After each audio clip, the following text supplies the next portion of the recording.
సత్తువిచ్చే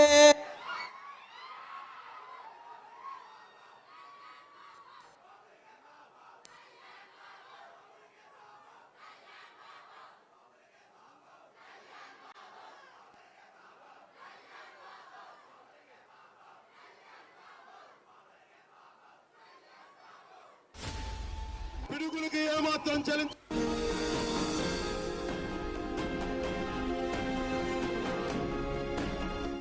నేను సైతం ప్రపంచాగ్నికి సమిధినొక్కటి ఆహుతిచ్చాను.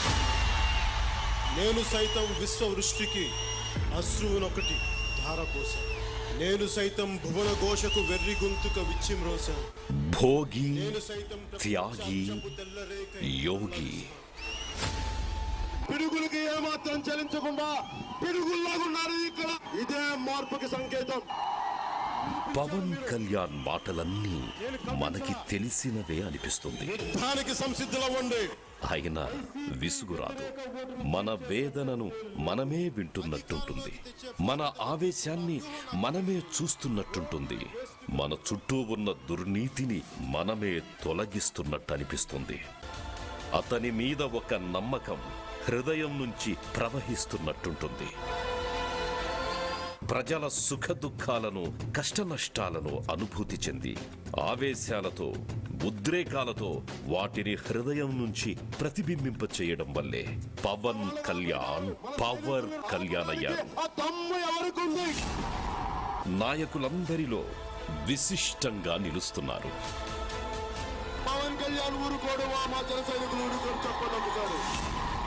జనంలో ఆక్రోశాలను, ఆవేదనలను, ఉద్వేగాలను, సమాధానం లేని ప్రశ్నలను పవన్ కళ్యాణ్ అధికారంలో లేనప్పుడు, ప్రభుత్వాన్ని ఏలుతున్నప్పుడు ప్రస్తావిస్తూనే ఉన్నారు.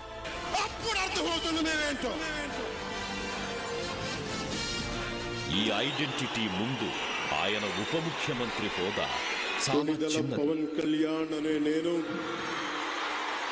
ఆయన పేరు వినగానే లక్షల గొంతులు నినదిస్తాయి. ఆయన కనిపిస్తే చాలు జనసంద్రం ఉప్పొంగుతుంది. లోకానికి ఆయన పవర్ స్టార్, జనసేనాని, ఉప ముఖ్యమంత్రి.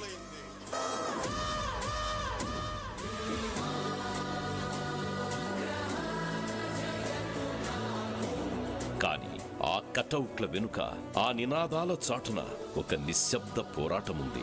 కనిపించని ఒక నిస్సహాయత దాగుంది. కనపడని ఒక వేదనుంది. తెలియని త్యాగాలున్నాయి.